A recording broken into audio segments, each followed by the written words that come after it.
ఈ ఉదయకాల సమయము మనం ధ్యానము నిమిత్తము ఎఫెసీ పత్రిక 4వ అధ్యాయము 17వ వచనం నుంచి 32 వరకు నేను చదువుతాను. దయచేసి మీ అందరూ నాతో ఉండాలని కోరుతున్నాను. ఎఫెసీ పత్రిక 4వ అధ్యాయము 17వ వచనము నుంచి 32వ వచనం వరకు నేను చదువుతానండి. దయచేసి మీరందరూ కూడా నాతో కూడా ఫాలో అవ్వాలని కోరుతున్నాను. కాబట్టి అన్యజనులు నడుచుకొనున్నట్లు మీరు ఇక మీదట నడుచుకొనవలదని ప్రభువునందు సాక్ష్యమిచ్చుచున్నాను.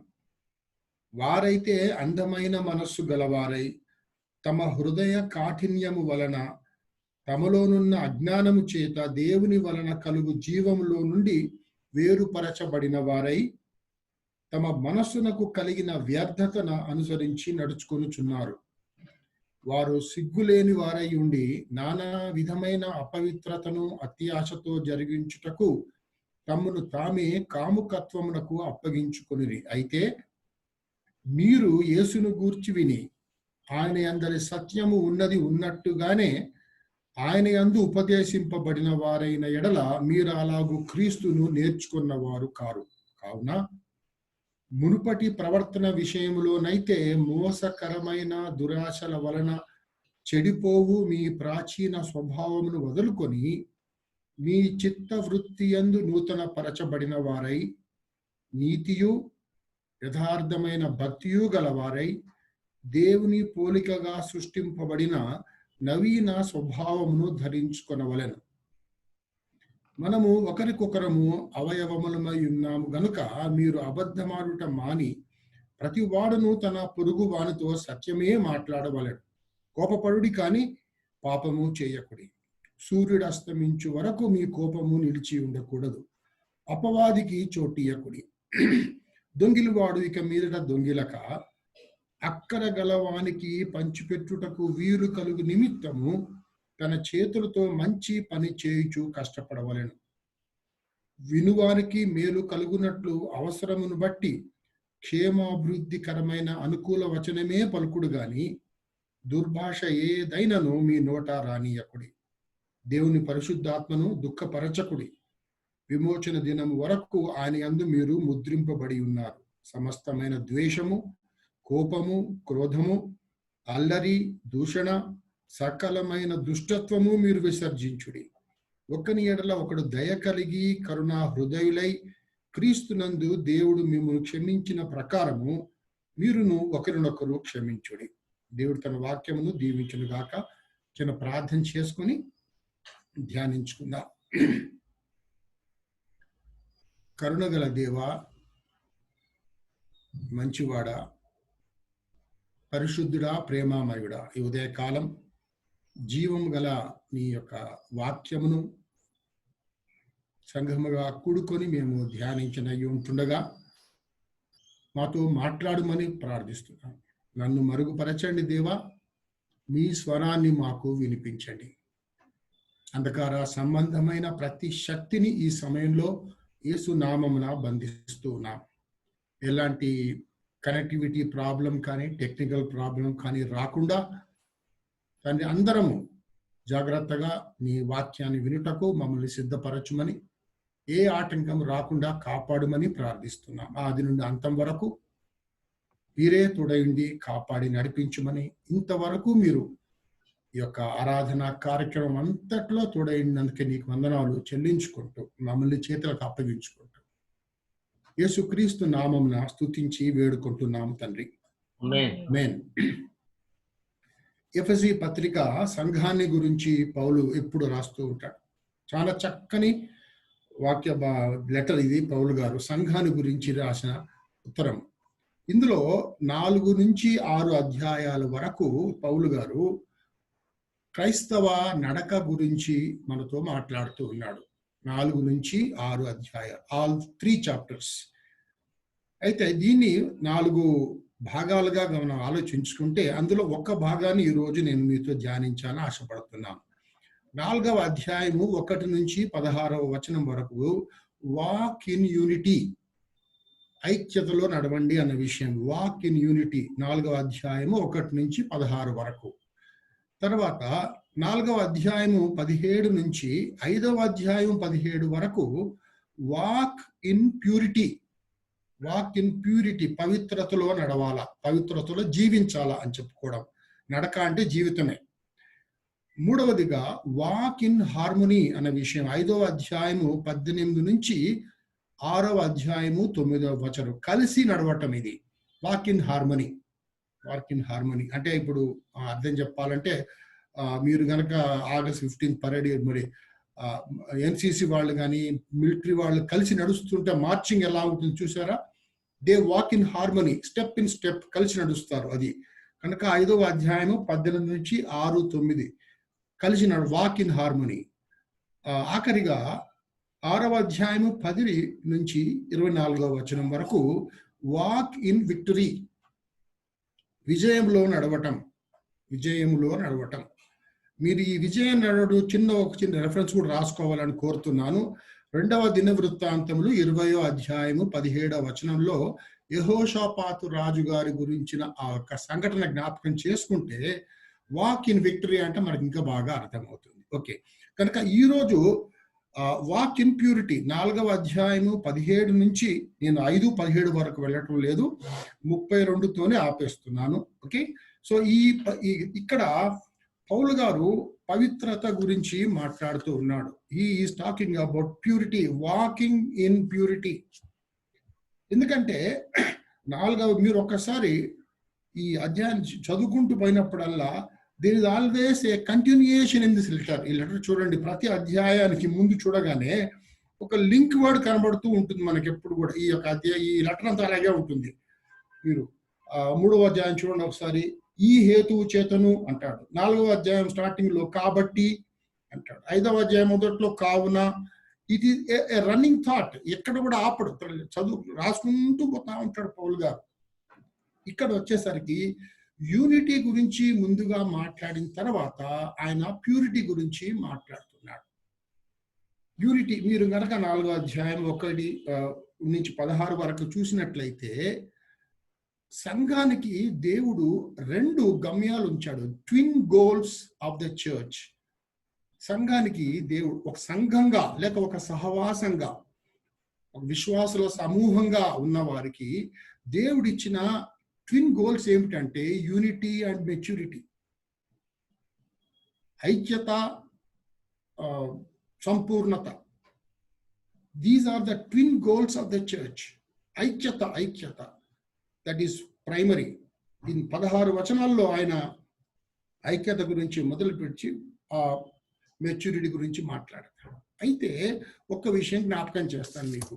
వ్యక్తిగతంగా మనము ఎప్పుడైతే ప్రభువుని తెలుసుకున్నామో, ఎప్పుడైతే రక్షింపబడ్డామో, దేవుడు మనల్ని పిలుచుకున్నాడు. Okay, so God has called you and me. ఆ విషయం ఎప్పుడు మనం మర్చిపోకూడదు. నేను సంఘంలోకి స్ట్రైట్ అవే జంప్ అయి చేరిపోలేదు. God has called me, God has called you. నిన్ను నన్ను ముందుగా ఆయన పిలుచుకున్నాడు. మీరు ఒకసారి అది రాసుకోండి, రెఫరెన్స్ దయచేసి. 2వ పేతురు 1:10లో మీ పిలుపును మీ ఏర్పాటును అంటాడు పేతురు గారు మాట్లాడు.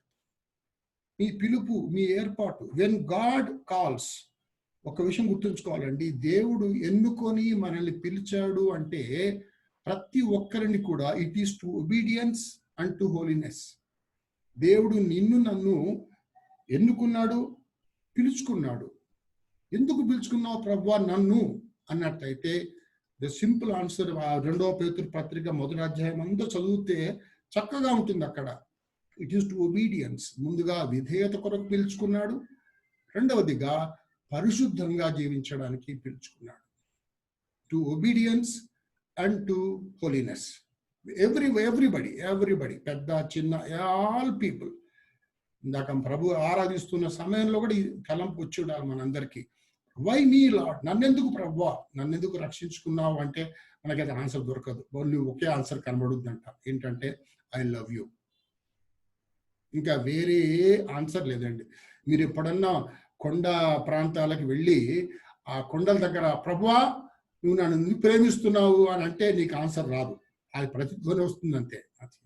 I love you, nothing else. Okay, ఈ ఉదయ కాలము దేవుడు నిన్ను నన్ను ప్రేమించి ఏర్పాటు చేసుకొని పిలుచుకున్నది ఎందుకు అంటే ఫర్ హోలీనెస్, ఫర్ ఒబీడియన్స్. మనము ఆయనకు విధేయత కలిగి జీవించాలని, పరిశుద్ధత కలిగి. సో ఈ విధంగా పిలుచుకున్న ప్రతి ఒక్కరిని దేవుడు ఏం చేస్తున్నారంటే తన సంఘంలో చేరుస్తూ ఉన్నాడు. సార్వత్రిక సంఘంలో, స్థానిక సంఘము సార్వత్రిక సంఘానికి ఒక విధంగా నమూనా లాంటిది అన్నమాట అని చెప్పుకోవాలి మనం. The local church is like A type of universal church.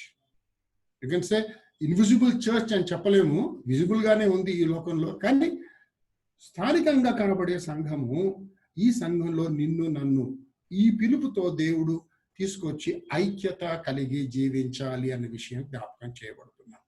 ఐక్యత is primary in the church. Unity is important. Number 2 is maturity. మనము ఎదుగుదల, మన యొక్క ఏమంటారు, మెచ్యూరింగ్ ఇన్ టు క్రైస్ట్, యేసు ప్రభువులోకి మనము మెచ్యూరిటీ అవుతున్నాము, ఎదుగుతున్నాము అంటే సంఘంగా ఎదగాలని దేవుడు కోరుకుంటాడు. వ్యక్తిగతంగా నేను ఒక్కడనే ఒక స్పిరిచువల్ జైంట్ అయిపోవడం కాదు దేవుని యొక్క చిత్తము. I should along with the church should grow in to maturity. ఒక మాట చూడండి, ప్రేమ కలిగి సత్యము చెప్పుచు క్రీస్తు వలె ఉండుటకు మనము అన్ని విషయంలో ఎదుగుదాము. మనం 4:15లో మనము అన్న పదం, ఇవంతా మనమే. మనము, మీరు ఒక యూనిట్ గా ఎదగండి, ఒక యూనిట్ గా కలిసి ఉండండి, ఒక యూనిట్ గా సంపూర్ణతలోకి రండి, ఒక యూనిట్ గా చేయాలి పని. ఓకే, కనుక అభివృద్ధి కలుగు చేసుకొని వచ్చినదని కాబట్టి అని 17లో వచ్చేసరికి ఈ talks of purity in the church. సంఘంలో ప్యూరిటీ గురించి పౌలు మాట్లాడతాడు ఇక్కడ. చక్కని మాటలండి ఇవి చదువుతున్నప్పుడు. When I was preparing my self, I was pricing God and also praying at the same time. I was thanking God, I was praying. ఎందుకంటే ఈ golden words ఎక్కడ దొరకమండి, ప్రపంచంలో ఎక్కడ దొరకవు అసలు. You will not get anywhere. Moral teachers ప్రపంచంలో చాలా మంది ఉన్నారేమో. కన్ఫ్యూషియస్ చైనాలో ఫిలాసఫర్ ఆయన. ఆ కన్ఫ్యూజ్ గురించి కనుక చదివితే ఎంత మంచి టీచింగ్స్ అని అనుకుంటాం. కరెక్టే, చాలా చక్కగా ఉంటాయి కన్ఫ్యూషియస్ గారి టీచింగ్స్, చైనీస్ ఫిలాసఫర్. అయితే అలా జీవించడానికి దారి చూపించాడు ఆయన. ఏ సొల్యూషన్ చెప్పడు ఆయన, మారల్ గా మాట్లాడుకుంటూ పోతాడు. ప్రభు అంటాడు అలా జీవించడానికి నేను సహాయం చేస్తాను. ఇక్కడ కాబట్టి 17వ వచనంలో పౌలు గారు అన్యజనులు నడుచుకున్నట్లు మీరిక మీదట నడుచుకొనవలదని ప్రభువునందు సాక్ష్యం ఇచ్చుచున్నాను. సాక్ష్యం ఇచ్చుచున్నాను అంటే ఇంగ్లీష్ లో ఐ ఇన్సిస్ట్ అంటాడు. I insist. అన్యజనులు ఒకప్పుడు మీరు అన్యజనులు కేటగిరీలో ఉన్నారు. యు వర్ వన్స్ ఆ విధంగా ఉన్నారు. నౌ మీరిక మీదట నడుచుకొనవలదు. నడక అంటే ఏంటండి? సింపుల్. Walk signifies life. నడక అనండి, లేకపోతే లైఫ్ స్టైల్ అనండి. ఒక నడక అంటే ఫిజికల్ నడక అని చెప్పడం కాదు, కానీ యువర్ లైఫ్ స్టైల్, నీ నడత అని కూడా చెప్పుకోవచ్చు దాన్ని మనం. సో దిస్ సిగ్నిఫైస్ ఏంటి? ఒక మనిషి నడుస్తున్నాడంటే ఆయన బతికి ఉన్నాడు అన్నమాట, జీవం కలిగి ఉన్నారు. సో ఒకప్పుడు మీరు ఒక విధంగా నడిచారు, అన్యజనులుగా నడిచారు. ఇప్పుడు అన్యజనులుగా నడుస్తున్నప్పుడు ఒక ప్రాబ్లం ఏంటంటే, వారైతే అంటారు. వారంటే ఎవరు? అది ఒకప్పటి మనమే. వారంటే ఎక్కడ వారో కాదండి, ఒకప్పటి మనమే ఆ వారు. అయితే ఒకప్పుడు మనం ఎలాగున్నాము అంటే అందమైన మనస్సు గలవారై అన్నమాట ఉంది. అందమైన మనసు, డార్క్ అండ్ మైండ్స్. తర్వాత తమ హృదయ కాఠిన్యం వలన అన్నమాట రాయబడి ఉంది. తమలోనున్న అజ్ఞానము చేత దేవుని వలన కలుగు జీవములో నుండి వేరుపరచబడిన వారై, తర్వాత తమ మనస్సునకు కలిగిన వ్యర్థత అనుసరించి నడుచుకొనుచున్నారు. ఈ యొక్క 17వ వచనం నుంచి 24 వరకు గనక జాగ్రత్తగా చూస్తే, పౌలు గారు ఒక వ్యక్తి జీవితంలో మార్పు రావాలి అన్నట్లయితే ఆ మార్పు మన ఆలోచన విధానంలో రావాలి. ద వే వి థింక్, మన మనస్సు ఏ విధంగా ఆలోచిస్తూ ఉంటుందో మన ఆలోచన విధానం, అవర్ థాట్ ప్రాసెస్, మన యొక్క ఊహా ప్రపంచం అనండి, ఆలోచన విధానము, ది వే యూ థింక్, ఆ యొక్క స్టైల్ ఆఫ్ థింకింగే మారిపోవాలి.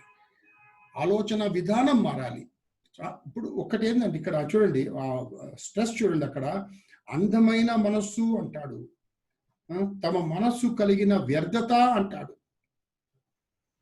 It is dark and mind, your mind is important. నీవు వాక్ ఇన్ ప్యూరిటీ అన్నప్పుడు, ప్యూరిటీ అంటే సడన్ గా ఎక్కడో చేతులు కాళ్ళు ఇది కాదండి. కరెక్ట్గా చెప్పాలంటే మన మనస్సుకి చెప్పాలంటే హెడ్ ఆఫీస్ అన్నమాట. మన మనస్సు ఇది head office, simple.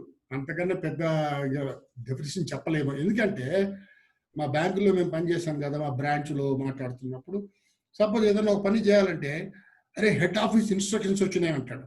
Head office నుంచి, సెంట్రల్ ఆఫీస్ నుంచి ఈ విధంగా వచ్చింది, సెంట్రల్ ఆఫీస్ వాళ్ళు ఇట్లా చేయమన్నారు, సెంట్రల్ ఆఫీస్ ఇట్లా చేయొద్దు అన్నారు. That's it. ఇది సెంట్రల్ ఆఫీస్, ఇది హెడ్ ఆఫీస్. ఇక్కడ కనుక మార్పు లేకపోతే నీవు పైకి చేసే పనులు అన్ని కూడా ఎలా జరుగుతున్నాయి అన్నమాట. మనుషులకు కనబడవలనని, ఎవరినో ప్లీజ్ చేయాలనే చేస్తున్నావు, కానీ కన్విక్షన్తో చేసిన పనులు మాత్రము కాదు. No conviction. ఇక్కడ ఆలోచన రాలేదు యాక్చువల్లీ. ఇక్కడ ఒక మాట ఏముందంటే 19వ వచనంలో చాలా కఠినమైన పాటగా అనిపించింది నాకు ఆ చూద్దాం. వారు అంటే బాగా గమనించండి, వారెవరో కాదు, ఒకప్పటి మనమే, గుర్తుంచుకోవాలి. వారు సిగ్గులేని వారై ఉండి నానా విధమైన అపవిత్రతను అత్యాశతో జరిగించుటకు తమను తామే కాముకత్వమునకు అప్పగించుకునేది. అత్యాశ అన్న పదం ఇంగ్లీష్లో లస్ట్ అనే పదం వాడబడిందండి. లస్ట్ అంటే కాముకత్వానికి ఆ యాంగిల్లోనే అది ఎక్కువగా వాడతారు, సెక్షువల్ డిజైర్ యాంగిల్లోనే వాడతారు, అయినో. అయితే లస్ట్కి ఇంకొక యాంగిల్ ఏమిటంటే any legitimate desire stretched beyond the limit. Legitimate, అది న్యాయపరమైన కోరికే. అది భోజనం చేయాలి ఫర్ ఎగ్జాంపుల్, ఓకే, భోజనం చేయాలి, కరెక్ట్, అది న్యాయపరమైన కోరిక. ఇప్పుడు భోజనము తిండిపోతుతనానికి దారి తీయకూడదు, అది లస్ట్ అవుతుంది. అప్పుడు అది లస్ట్ అయిపోతుంది. నిద్రపోవడం న్యాయమే, కానీ నిద్రపోతూ అన్యాయం, అంటే అది లస్ట్ అవుతుంది. So stretching beyond the limit. నువ్వు మంచిగా ధరించుకొని, రీసెంట్గా ఒక తమ్ముడితో మన గోదావరి ఖని ఎన్టీపీసీలో పనిచేస్తాడు ఆయన, ఏదో మాట్లాడుతూ అన్న మన వేషధారణ సరిగ్గా ఉండాలన్నా అన్నాడు. నిన్న బాబు అది వేషధారణ కాదు, వస్త్రధారణ అని చెప్పు అన్నాను. ఎందుకంటే ఆ మీనింగే వేరు. అసలు వస్త్రధారణ అంటే వేసుకునే బట్టలు, వేషధారణ అంటే ఇంకో మీనింగ్ వస్తుంది యాక్చువల్లీ. కరెక్ట్ అన్నా మీరు, వస్త్రధారణ అదే. సో నేనంటే వస్త్రధారణ ఓకే, నీకేం అవసరమో డీసెంట్గా డ్రెస్ కావడం మంచిదే. విపరీతమైన పోకడు లస్ట్. ఇలా మీరు ఆలోచించుకుంటూ పోతే అయ్యా ఇది ఇంతవరకే మీరు వెళ్ళాలి, this is the limit, this is the limit, that's it. ఈ లిమిట్ దాటిపోతే you are turning it into a lust, not a legitimate desire. అది న్యాయపరమైన కోరిక కాకుండా అత్యాశతో వెళ్ళిపోతాం. సెక్స్ విషయం కూడా అదే జరిగిపోతుంది ఈ రోజుల్లో. అండ్ సాతాను దీని అడ్వాంటేజ్ తీసుకుంటున్నాడు, మీడియా అడ్వాంటేజ్ తీసుకుంటుంది, ప్రింటర్స్ పబ్లిషర్స్ తీసుకుంటున్నారు. టార్గెట్ చేసే ఎవరినంటే యవనస్తుని టార్గెట్ చేస్తున్నారు. ఫ్రీలీ అవైలబుల్ డార్క్ నెట్ ఉంది, ఇంటర్నెట్ కాదు, ఇప్పుడు డార్క్ నెట్ ఒకటి తయారు చేశారు. Everything is available there. ఏం జరుగుతుందంటే కాముకత్వములకు అప్పగించుకొని, ఇది నేను చదువుతున్నప్పుడు నాకు సొలొమోన్ రాజు గారు గుర్తుకొచ్చారు. సొలొమోన్ విషయం గాడ్ వాజ్ నాట్ హ్యాపీ. చాలా జ్ఞానవంతుడైన రాజు, సూపర్ మ్యాన్. మేము ఫ్యామిలీ ప్రేయర్లో షేబా దేశపు రాణి ఆల్ ద వే వస్తుంది సొలొమోన్ రాజు గారి దగ్గరకు వచ్చి ఆమెకున్న ప్రశ్నలు అన్ని అడుగుతే ఆమెకి ఆయన చెప్పలేని ప్రశ్న లేదంటే సమాధానం, ఎవ్రీథింగ్ హీ కుడ్. అంత జ్ఞానవంతుడైన సొలొమోన్ రాజు, బైబిల్లో స్పష్టంగా ఉందండి ఆ మాట, కామాతురత గలవాడై.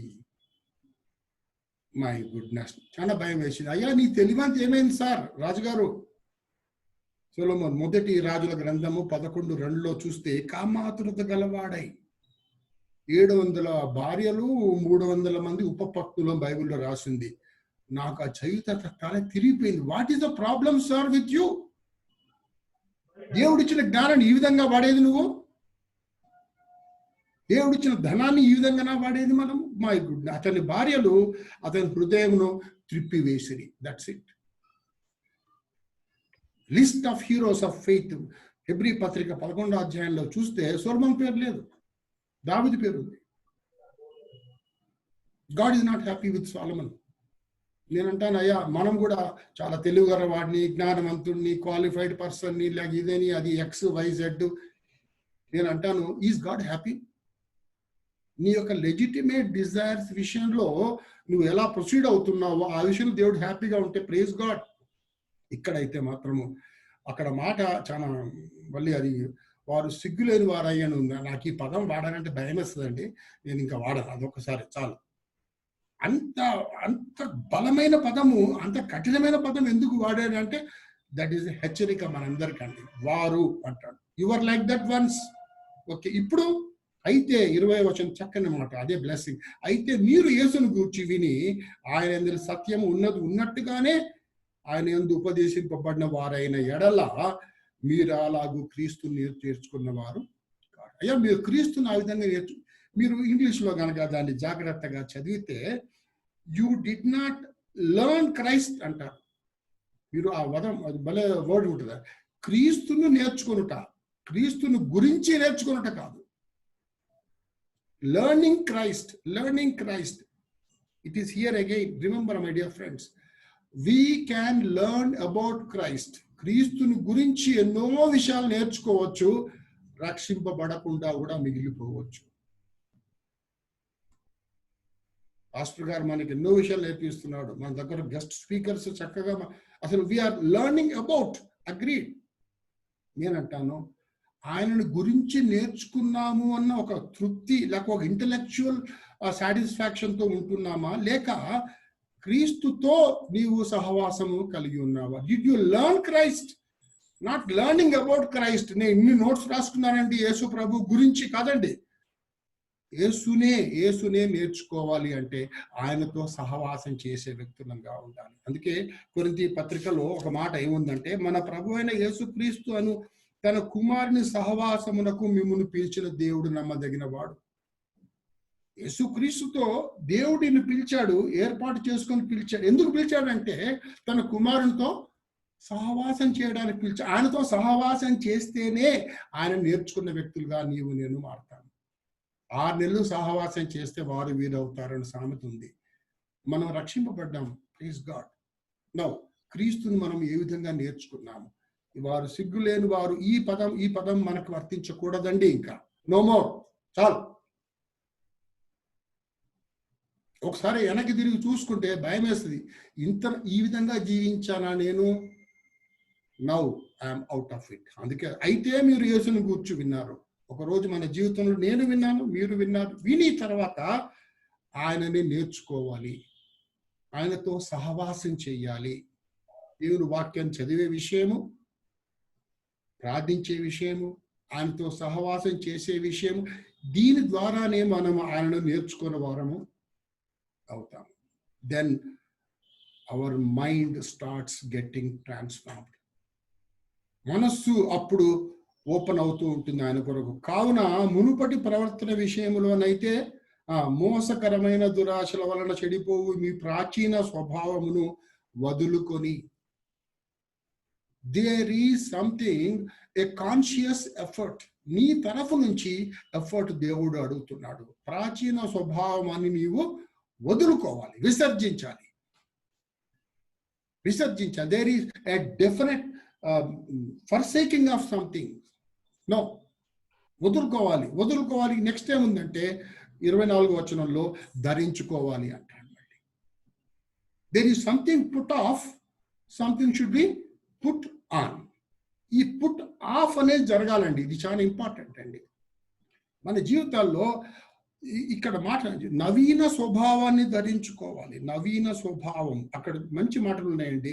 ఇందాక రవి మాట్లాడుతూ, మీ చిత్తవృత్తి యందు నూతన పరచబడిన వారై. The attitude of thinking, your attitude of thinking must change. చిత్తవృత్తి నందు మనం నూతన పరచబడాలి. ద వెరీ థింకింగ్ ప్రాసెసే మారిపోవాలి నూతన పరచబడితే. నెక్స్ట్ చూడండి, నీతియు యథార్థమైన భక్తియు గలవారు. ఇది దేవుని పోలిక.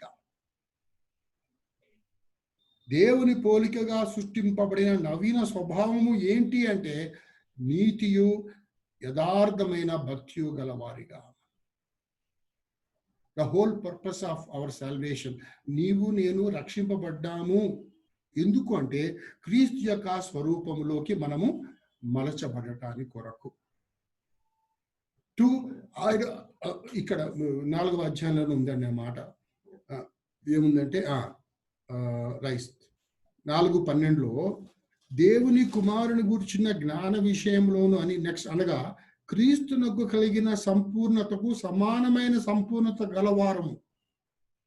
That is the goal of a Christian. యేసు ప్రభు నిన్ను నన్ను రక్షించుకుంది ఎందుకు అంటే ఒకరోజు మనము క్రీస్తు యొక్క సంపూర్ణతకు సమానమైన సంపూర్ణతలోకి రావాలి అని దేవుడు కోరుకుంటున్నాడు. అది రావాలి అంటే రోమాపత్రిక 12వ అధ్యాయంలో ఉన్న మాట జ్ఞాపకం చేస్తానండి. I love that word. అక్కడ మాట ఏముందంటే 12వ అధ్యాయం ఏముందంటే రోమాపత్రిక 12:1-2లో ఉన్న మాట ఒకసారి చదువుతాను నేను. నూతన పరచబడాలి అన్న మాట అక్కడ రాయబడింది. రోమాపత్రిక 12 రైట్. మీరు ఈ లోక మర్యాదను అనుసరింపక ఉత్తమమును అనుకూలమును సంపూర్ణమునయున్న దేవుని చిత్తమేదో పరీక్షించి తెలుసుకున్నట్లు మీ మనస్సు మారి నూతన వలన రూపాంతరము. మీ మనస్సు అయ్యండి. ఒకటి ఇక్కడ గనక చేంజ్ రాకపోతే ఇక్కడ అన్ని చేంజెస్ వేస్ట్ అండి. Many times we ignore this. ఇది ఇగ్నోర్ చేయకూడదు. నవీన స్వభావాన్ని మనం ధరించుకోవాలి. ఒకసారి మీరు ప్రభువు లాజరుని లేపిన విషయం జ్ఞాపకం చేసుకోండి, అర్థమవుతుంది. లాజరుని దేవుడు అందులో నుంచి టూమ్ నుంచి వాడు బయటికి పిలుస్తాడు, సమాధిలో నుంచి పిలుస్తాడు బయటికి. ఫైన్. బయటికి పిలిచిన తర్వాత లాజరు యొక్క కండిషన్ ఏమిటి? ప్రేత వస్త్రములు ధరించుకొని ఉన్న స్థితి. కంపు కొడుతున్నాడు, ఆ బట్టలు కంపు కొడుతున్నాయి. జీవం వచ్చింది, లాజరులోకి జీవము ప్రవేశించింది, కరెక్ట్. బట్ ప్రభు ఏం చెప్తాడు, శిష్యులకు ఏం చెప్తారంటే loose him and let him go. మీరు ఆ ప్రేత వస్త్రాలు తీసేయండి. ఆ పాత వస్త్రాలు తీసేసే పని ప్రభు చేయలేదండి. బాగా గమనించాలి, ప్రభు చేయలేదు, శిష్యులకు అప్పగించాడు ఆ పని. ఈ రోజుల్లో ఆయన శిష్యులు, దైవ సేవకులు, దైవజనుల్లో చేయాల్సిన పని ఏమిటంటే ప్రేత వస్త్రాలు వేసుకొని గనక మన సంఘాలు సభ్యులు కనబడుతూ ఉంటే అవుట్ రైట్ గా చెప్పాల్సిందే, అయ్యా బ్రదర్ ఈ ప్రేత వస్త్రాలు తొలగించాలి. Put off these grave clothes, put on the grace clothes అని చెప్పాలి. ఈ యొక్క ప్రేత వస్త్రాలు తీసేయాలి మనం మా జీవితంలో. ఇది పౌలు గారు అదే, మీరు ప్రాచీన స్వభావం విడిచిపెట్టేయండి. మనము నా భయం ఏంటంటే అయ్యా ఏమనుకోవద్దు కానీ ఈ ప్రేత వస్త్రాల మీదనే మనం కొత్త బట్టలు వేసుకుంటాం. అబ్బా ఇక చూడండి, బట్టలేమో కొత్తగా, వాసనేమో పాతదే. ఏం సార్ మీ పరిస్థితి ఇది అంటే ఇక ఏం చెప్పుకుంటాం మనం. నేను ఒకసారి ఇక్కడ స్టోరీ చదివాను. ఒక ఆయనంట చేపల మార్కెట్కి పోతే అక్కడ చేపలు అమ్మే ఒక ఆమె, వాళ్ళ నచ్చిందంట ఆయనకి. మాట్లాడి వాళ్ళతో ఆమె పెళ్లి చేసుకున్నాడు. ఆయన పెద్ద మనిషి పెళ్లి చేసుకున్నాడు. కానీ వాళ్ళ చేపలు అమ్మే అలవాటు కదా వాళ్ళకి. ఆయన ఒక మాట చెప్పిండట, చూడమ్మా నువ్వు మనం ఇప్పుడు పెళ్లి చేసుకున్నావు, ఇప్పుడు నా భార్య కాబట్టి నువ్వు ఈ చేపలు ఇది వాసన రాకుండా మంచిగా ఆరోగ్యంగా మంచిగా ఉండాలి నువ్వు అని, నీ డ్రెస్సింగ్ అంత మంచిగా ఉండాలి. ఓకే ఓకే అంత మంచి పెళ్లి అయిపోయింది, మొత్తానికి బాగానే ఉంది. సాయంత్రం భోజనం చేసి పడుకుందామని వస్తే పడక గదిలో చేపల కంపు కొడుతుందంటే, అరే ఈమె శుభ్రంగా స్నానం చేసి మంచి బట్టలు వేసుకుని ఉంది, మరి ఏంటి ఇంకా వాసన వస్తుందని చూస్తే మంచి కింద చేపల బుట్టు ఉందంట, ఆ చేపలని అందులో ఉన్నాయి. ఇదేంటే నాకు ఈ చేపల వాసన లేకపోతే నిద్ర రాదని చెప్పిందంట ఆమె. అయ్యా నేనంటాను, మన ప్రాచీన స్వభావము ఆ చేపల కంపు లాంటిది. దాన్ని దయచేసి ఆ బుట్ట బయట పడుతుందంటే, లేదు లేదు అది నాకు దాంతోనే అలవాటు. అయ్యా ప్రాచీన స్వభావం వదులుకోవాలండి ప్లీజ్. నవీన స్వభావాన్ని ధరించుకోవాలి. That is only solution. Physically you are what you eat, but spiritually you are what you think. I repeat, physically you are what you eat, but spiritually you are what you think. So మనము ఏమైతే ఆలోచిస్తూ ఉంటామో మన ఊహ లోకం అనండి, లేకపోతే మన ఆలోచన విధానం, ఇక్కడ కనుక మార్పు లేకపోయినట్లయితే పౌలు గారు అంటాడు, అయ్యా ఇదిగో నవీన స్వభావాన్ని ధరించుకోవాలి, మీ మనస్సు మారి రూపాంతరము చెందాలి, సత్యమందు మీరు ప్రతిష్ట చేయబడి. ఇది జరిగినట్లయితే ఆయన అంతతో చెప్పి మానయ్యాడు 24వ వచనంలో. అక్కడ కింద 25 నుంచి 32 వచనం వరకు ఆయన కొన్ని విషయాలు జ్ఞాపకం చేస్తాడు. ఈ ఏరియాస్ లో మీరు కొంచెం జాగ్రత్తగా ఉండండి అంటాడు. మొదటిది ఏరియానేమో అబద్ధం ఆడే విషయము 25వ వచనంలో. రెండవ ఏరియా విషయం ఏంటంటే కోపం విషయం 26, 27 వచనాల్లో. మూడవ విషయము దొంగతనం చేయడం 28వ వచనంలో.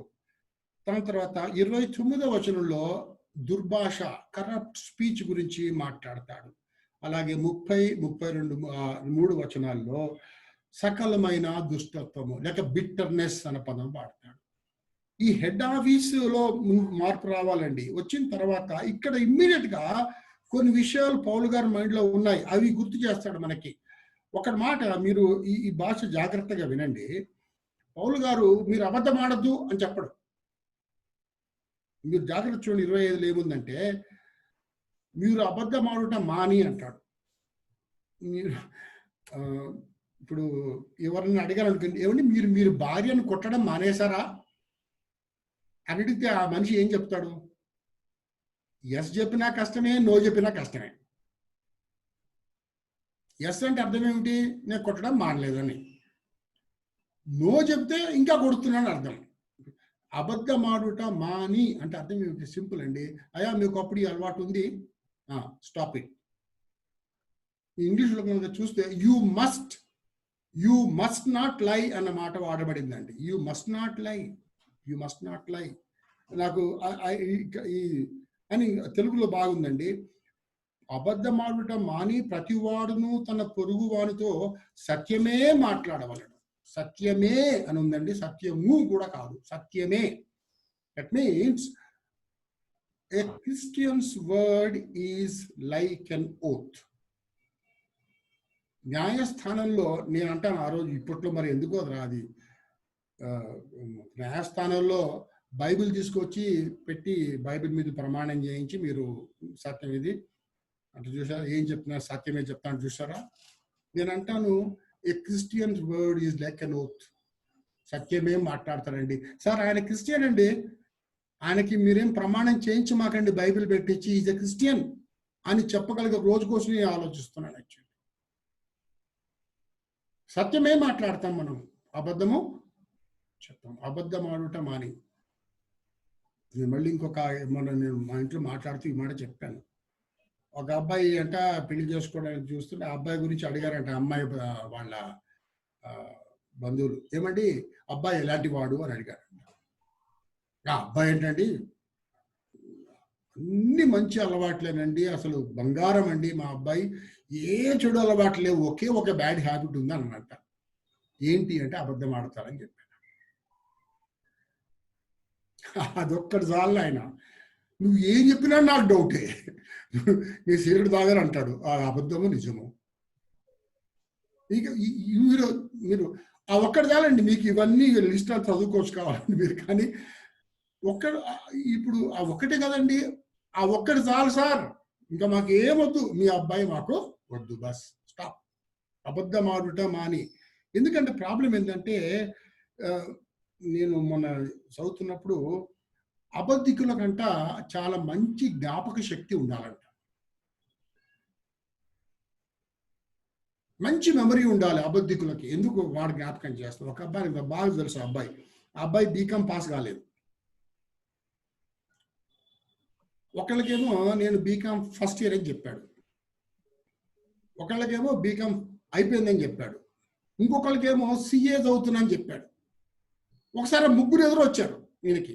ఇక చూసుకో ఈయన పరిస్థితి. ఇప్పుడు ఎవరికి ఏం చెప్పాను, ఎవరికి ఏ అబద్ధం చెప్పాను. అందరూ ఎలా ఉందండి మీ బీకామ్ అంటే, బీకామ్ ఈయన పాస్ అయ్యింది కదా సార్, సిఏ చేస్తున్నాడు ఈయన. అరే ఆయన ఫస్ట్ ఇయర్ అని చెప్పిండు. అయ్యో బజారు పాలవుద్ది ఈ బ్రతుకు, నీ అబద్ధ బతుకుని బట్టి. Stop it. అబద్ధం ఆడటం మానేయడం మంచి. నేను అంటానండి, సత్యం చెప్పండి, హాయిగా నిద్రపోతారు. మనస్సాక్షి ఎంత హాయిగా ఉంటుంది అంటే you will sleep like anything. హాయిగా నిద్రపోవచ్చు ఎవరు అబద్ధం ఆడని వారు. ఓకే, ఈ మాట గుర్తుంచుకుందాం దయచేసి. ఎందుకు why I want to say this is, when you speak truth you will enjoy a clear conscience. మనస్సాక్షి చాలా నిర్మలంగా ఉంటుంది. అబద్ధం ఆడుట మాని. నెక్స్ట్ 26లో చూస్తే, కోపపడుడి కానీ పాపము చేయకుడి. నేను అంటాను కోపం అందరికీ వస్తుందండి, కోపం రాని వ్యక్తులు ఎవరు లేరు. కోపం వస్తుంది, కానీ రైచియస్ యాంగర్. నేను అరిస్టాటిల్ గారు రాసిన ఒక మాట చదివినప్పుడు ఐ వాజ్ వెరీ ఇంప్రెస్డ్. హొరేస్ అనే ఒక ఫిలాసఫర్ అంటాడు, యాంగర్ ఈజ్ మూమెంటరీ ఇన్సానిటీ అంట, తాత్కాలికమైన పిచ్చి. కోపం అనేది తాత్కాలికమైన పిచ్చి అంటాడు ఆయన. అరిస్టాటిల్ గారు ఏమన్నారంటే, anyone can become angry, but to be angry with the right person to the right degree at the right time for the right purpose and in the right way is not easy. No question. దేవుడు ఒక్కడే ఈ యొక్క definition లోకి రాగలడు, ఇంకెవడు రాలేడు. Aristotle గారు రాసి పెట్టారు కానీ తల తిరిగిపోయింది దానికి. హూ కెన్ ఓన్లీ యేసు ప్రభు ఒక్కడేనండి కరెక్ట్గా చెప్పాలంటే, ఇంకెవరికి చేత కాదు. నేను ఒకసారి సికింద్రాబాద్ స్టేషన్ బయట చూశాను, ఒక అబ్బాయి, ఒక ఆయన బ్యాడ్ హ్యాబిట్ పర్సు తీసి ఇట్లా ఏదో చూస్తున్నాడు డబ్బులు. వాడు ఎట్టించి ఒక కుర్రోడు పరిగెత్తుకుంటూ వచ్చి టక్కని పర్సత్కి వెళ్ళి పారిపోయిందండి. అది గద్ద వచ్చి కోడి పిల్లలు తీసుకుపోయినట్టు వెళ్ళిపోయాడు. మొత్తం పట్టుకునేవాడిని, పట్టుకొని చితకబాదారు వాడిని. ఎట్లా చితకబా, పోలీసులు రాలేదు, వీళ్ళే చితకబాదండి అని తమాషా చూస్తున్నాయి. ఏం చేయాలి అర్థం కావట్లేదు. సీఎం చూస్తే పర్సులో 100 రూపాయలు ఉన్నాయి, పర్సులో ఉన్నాయి 100 రూపాయలు. ఆ పెద్ద మనిషి బయటికి తీసిండు, ఈ పర్సులో ఉన్నదానికి వీడు కొట్టేసిండు పర్సు. ఇప్పుడు మీరు న్యాయంగా ఆలోచించండి సార్, 100 రూపాయలకి వాడికి 10,000 దెబ్బలు కొట్టారు కదా సార్, కుక్కని బాధినట్టు బాధారు సార్. న్యాయంగా నీ కోపాన్ని, నేను అంటాను, నీకు అన్ని విషయాలు తెలిస్తే దాని ప్రకారం నువ్వు కోప్పడితే అన్నం ఉంది, కానీ నీకు తెలిసింది ఇంత, నువ్వు మాట్లాడేది ఇంత. వాడు చేసిన 100 రూపాయలు తప్పుకి నువ్వు వాడికి 10,000 రూపాయల శిక్షలు వేసినట్టుగా కనబడుతుంది. బాగా గమనించండి, ఈ కోపము నిలిచి ఉండకూడదు. బిఫోర్ స్లీపింగ్ దయచేసి ఆ సమాధాన పడడం అలవాటు చేసుకోవాలి. మరి ముఖ్యంగా నా యొక్క మనవి, భార్యాభర్తలకు మనవి, సూర్యుడు అస్తమించే వరకు దయచేసి మీ యొక్క కోపం నిలిచి ఉండకూడదు. ముందుగానే సమాధాన పడండి, ముందుగానే ఒకరినొకరు క్షమించుకునండి. ముందుగానే మీరు ఫ్యామిలీ ప్రేయర్ చేసే సమయానికన్నా ముందే ఎప్పుడో ఇంకా మంచిదండి. ఫ్యామిలీ ప్రేయర్కి కూర్చోక ముందే అయిపోనివ్వండి ఏది, మీ సమాధాన పడే పరిస్థితి. ఎందుకు అంటే ఈ ఎడమోహం పెడమోహంతో కనుక రాత్రి పడుకున్నారు అనుకోండి, పొద్దున్న లేచి గుడ్ మార్నింగ్ చెప్పుకోరు. హలో హలో లేదు, పలో ఏం లేదు, అది సైలెంట్. ఎందుకు అంటే ఇంకా మీరు సమాధాన పడలేదు. ఇక్కడ మాట గమనించండి దయచేసి, అపవాదికి చోటు ఇయ్యకుడి. నేను మాట జ్ఞాపకం చేస్తానండి, ఇక్కడ అపవాది ఎందుకు వచ్చాడు పిక్చర్లోకి అసలు? కోపపడుడి కానీ పాపము చేయకుడి, అగ్రీడ్. నెక్స్ట్ మాట ఏముందంటే, సూర్యుడు అస్తమించే వరకు మీ కోపం నిలిచి ఉండకూడదు. నిలిచి ఉంచుకొని అలాగే కనుక మనసులో ఉంచుకొని పడుకున్నాను అనుకున్న వేళ అపవాదికి మనము చోటు ఇచ్చిన వారం అవుతాము. అపవాదికి, సాతానికి మనము చోటిచ్చిన వారం అవుతాము. సాతానికి కావాల్సింది ఏమిటి అంటే ఇలాంటి వ్యక్తులే కావాలి. దిస్ ఈజ్, ఈ కోపం ఎలాంటిది అంటే it is N emotional garbage. Emotional garbage ఇది కనుక నువ్వు అలాగే ఉంచుకొని పడుకుంటే ఏమవుద్దంటే ఈ గార్బేజ్కి ఎలుకలు వస్తాయి. Rats are attracted to this emotional garbage. నేనంటాను, మనము మన యొక్క భావోద్రేకాల విషయంలో గనక జాగ్రత్తగా పడకపోయినట్లయితే ఈ యొక్క చెత్తకి మనము చోటిస్తాము. ఒకవేళ ఆ చెత్త ఎవరిది అంటే సాతానికి సంబంధించింది. He is attracted. వాడు వచ్చి ఏం చేస్తాడంటే రాత్రిపూట వచ్చి, చూసావా ఆ వ్యక్తి ఎలాంటి వాడో, నువ్వు తెలుసా ఆమె ఎలాంటిదో, అర్థమైందా నీకు ఇప్పటికన్నా? నేను ఎప్పటి నుంచో చెప్తున్నా. అసలు ఇక నీకు ఎక్కడ లేని జ్ఞానబోధ చేస్తాడు వాడు వచ్చి. ఏ విషయంలో? ఇదే చూసావా, నువ్వు సమాధాన పడకుండా గనక అలాగే పెండింగ్ పెట్టి పొద్దున్న చూసుకుందాంలే అనుకుంటే మాత్రం మై డియర్ ఫ్రెండ్స్ పొరపాటు చేస్తున్నాము. ఎందుకంటే అపవాదికి మనము చోటిస్తున్నాము.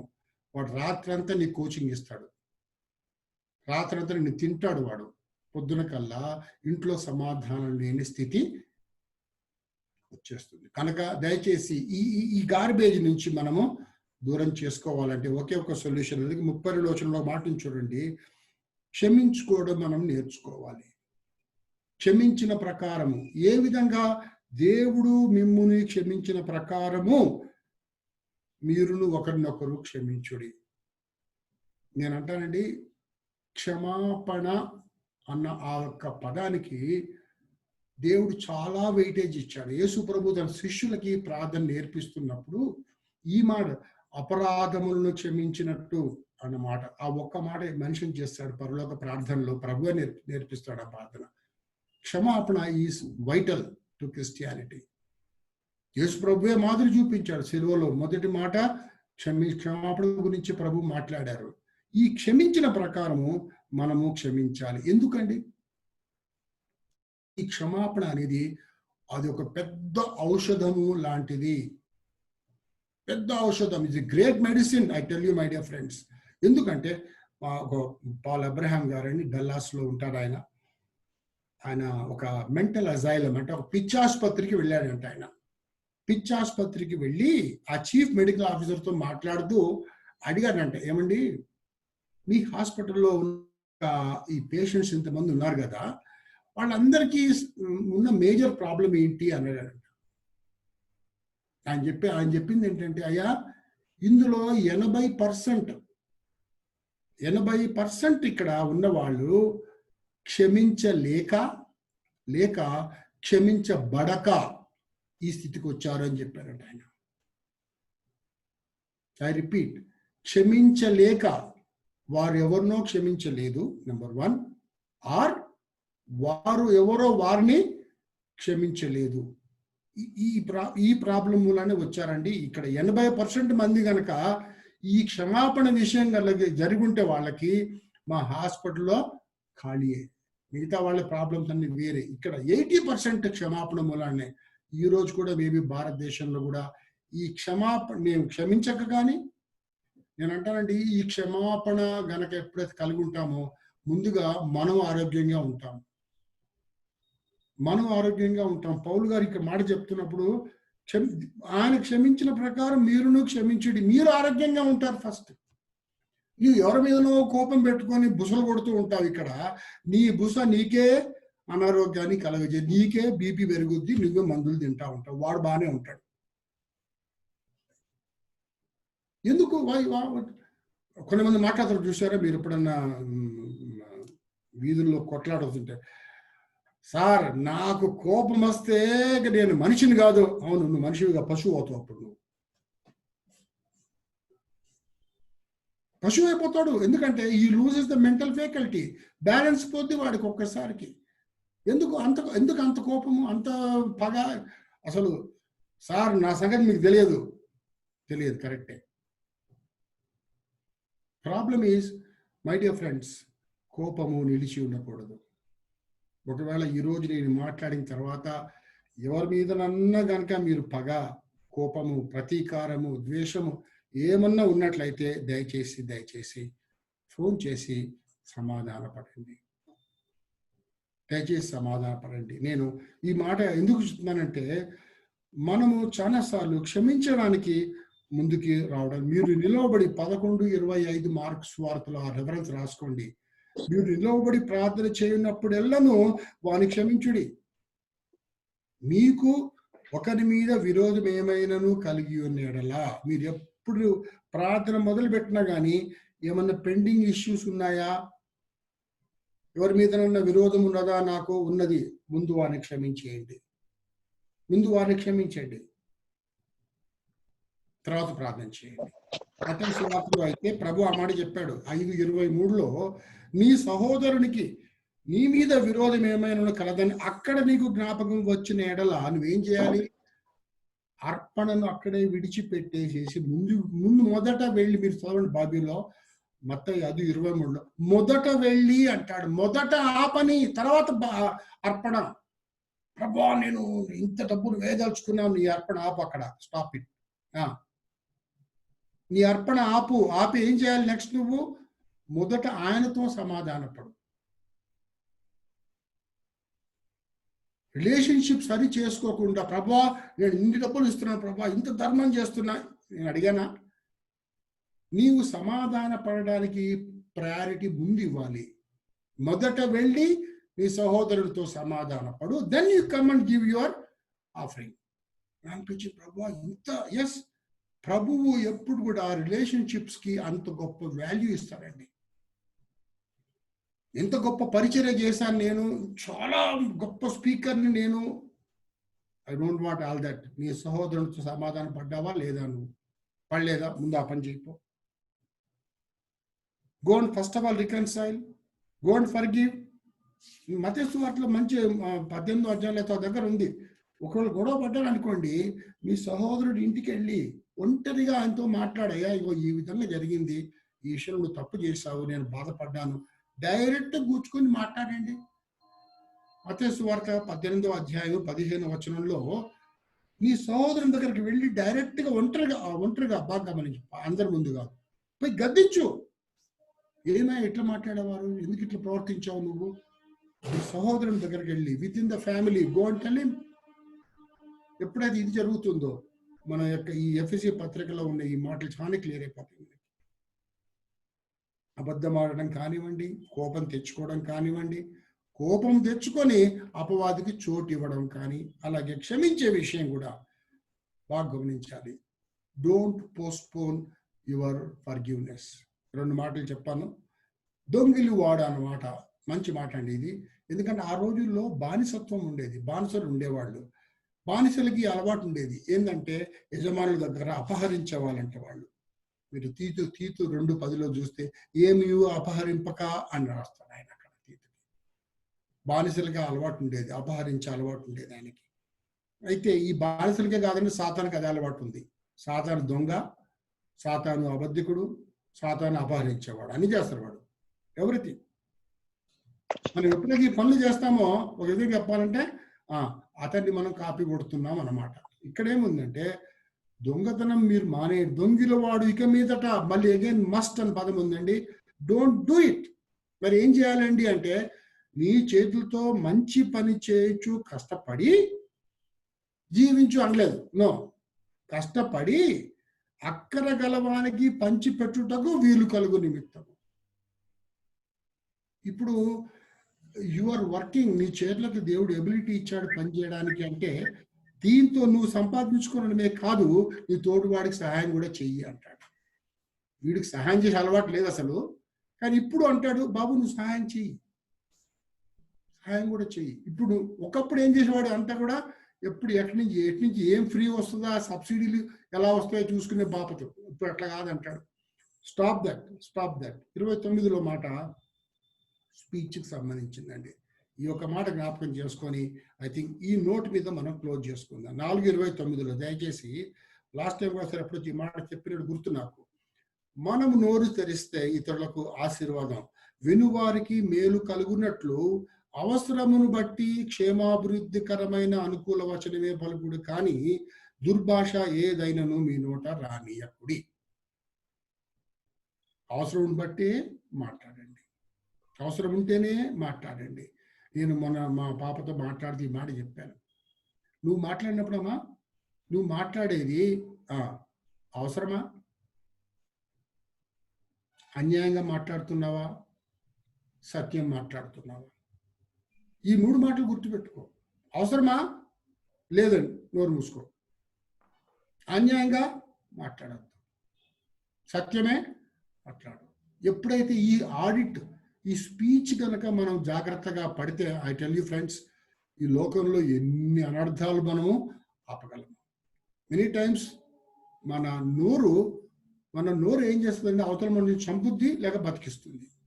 జీవపు ఊట ఇదే. జీవపు మాటలు మనలో నుంచి రావాలని దేవుడు కోరుకుంటాడు. అందుకే అవసరమును బట్టి క్షేమాభివృద్ధికరమైన అనుకూల వచనమే పలుకుడి. లాస్ట్లో బిట్టర్నెస్ గురించి 2 మాటలు చెప్తాడు పౌలు. దేవుని ఆత్మను దుఃఖపరచబడి.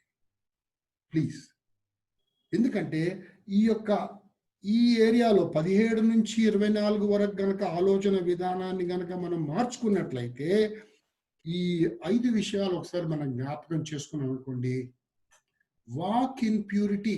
మీరు 5వ అధ్యాయము 17 వచనం వరకు కనుక చదువుకుంటూ పోతే వీళ్ళు అండర్స్టాండ్ యాక్చువల్లీ ప్యూరిటీ అనేది ఏ విధంగా ఉంటుంది అనే విషయాలు చాలా చక్కని మాటలు రాయబడి ఉన్నాయి ముందు ఇంకా.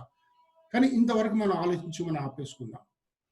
కనుక వాక్ ఇన్ ప్యూరిటీ, మనస్సు మారాలి ముందుగా. ఇక్కడ మన ఆలోచన విధానం మారాలి. మన యొక్క యాటిట్యూడ్ ఆఫ్ థింకింగ్ మారాలి. మారిన తర్వాత పౌలు అంటాడయ్యా, మీరు ఒకరికొకరు అవయవములై ఉన్నారు. కుడి చెయ్యి ఎడం చేత్తో అబద్ధం ఆడదు, కుడి కాలు ఎడం కాలుతో అబద్ధం ఆడదు. No, they don't lie. ఈ కుడి చేతి ఏ పని చేస్తుందో ఎడం చేయి ఆ చేతితో కలుస్తుంది పని చేయడానికి. అవయవములుగా ఉన్నాం కాబట్టి don't lie to each other. మంచి ఎగ్జాంపుల్ అండి అది. అవయవములు ఉన్నాం కాబట్టి అబద్ధం ఆడొద్దండి, దొంగతనం చేయొద్దు. దొంగలు చేయడం మానేసి ఇతరులకి ఇప్పుడు సహాయం చేయండి అన్నమాట వాడతారు. ఇంకొక మాట ఏంటంటే అక్కడ స్పీచ్, ఆఖరిగా బిట్టర్నెస్ అన్నమాట జ్ఞాపకం చేసుకున్నాను. నేనంటాను, మనము పరుషంగా మాట్లాడి తూలనాడే మాటలు మాట్లాడి కనుక ఉన్నట్లయితే దాని ద్వారా అవతల వ్యక్తి గాయపడ్డ మాట వాస్తవమే, కానీ పరిశుద్ధాత్ముడు దుఃఖపడతాడు. నీలో ఉన్న పరిశుద్ధాత్ముడు దుఃఖపడతాడు. ఎందుకంటే నీలో నివసించడానికి ఆయన వచ్చాడు. నువ్వు ఆయనను దుఃఖపరిచే వ్యక్తి అవదు. దుర్భాషలు మాట్లాడడం కానివ్వండి, సమస్త దుష్టత్వము కానీ మీరు విసర్జించాలి. పుట్ ఆఫ్, విసర్జించండి దయచేసి. నేను అంటాను, ఈ మాటలు మాట్లాడుతున్నప్పుడు ఒక్కొక్క మాటకండి నేను దేవునికి లెక్క అప్పు చెప్పుకోవాలి. ఇతరులకి నువ్వు చెప్తున్నావు బాబు విసర్జించమని, ఇతరులకు చెప్తున్నావు నువ్వు ఈ విధంగా మాట్లాడమని చెప్తున్నావు, నువ్వెలా మాట్లాడుతున్నావు, అసలు నిన్ను ఎలా గుర్తుంచుకోవాలనుకునే జనాలు ఒకసారి ఆలోచించండి. How do you want people to remember you అని. ఆయన చాలా కోపిస్టండి, చాలా ఖచ్చితంగా ఉంటాడండి, నోరు తెరిస్తే దుమ్ము దులిపేస్తారండి, అలా గుర్తుంచుకోవాలనుకుంటున్నావా నీ గురించి? లేక యేసు ప్రభు గురించి చెప్పిన మాట, ఆయన దయగల మాటలకు అన్న మాట రాయబడింది. How do you want people to remember you? నీ గురించి ఎలాంటి ఇంప్రెషన్ ఇతరులు నీకు కలిగి ఉండాలని మనం కోరుకుంటున్నాం. నేను అంటాను, యేసు ప్రభు దగ్గర వాళ్ళు పోతారు, పంపిస్తారు ప్రధాన ఆయన పటకరా పోయి అంటే వాళ్ళు పోయి వెనక్కి వస్తారు. ఏమయ్యా ఆయన ఇంత మంచి మాటలు మాట్లాడుతుంది సార్, మేము అందుకే ఆయన్ని ఏమి అరెస్ట్ చేయలేదు అంటారు. ఆయన మాటలు, ఆ దయగల మాటలు ఎలాంటి ఇంప్రెషన్ కలుగజేశాయంటే ఆ బంట్రోతులకి, they came back without arresting him. నేను అంటాను, please remember my dear friends, ఒకసారి ఆలోచించండి, ధ్యానించండి. ఐ టెల్ యూ, పరిశుద్ధాత్ముడు తప్పకుండా మనకు సహాయం చేస్తాడు. నవీన స్వభావాన్ని ధరించుకోవచ్చు, ప్రాచీన స్వభావాన్ని విడిచిపెట్టేయాలి. Put off and put on. ఈ పనులు చేద్దాము. దేవుడు మనందరికీ సహాయము చేయునుగాక. ఆమేన్.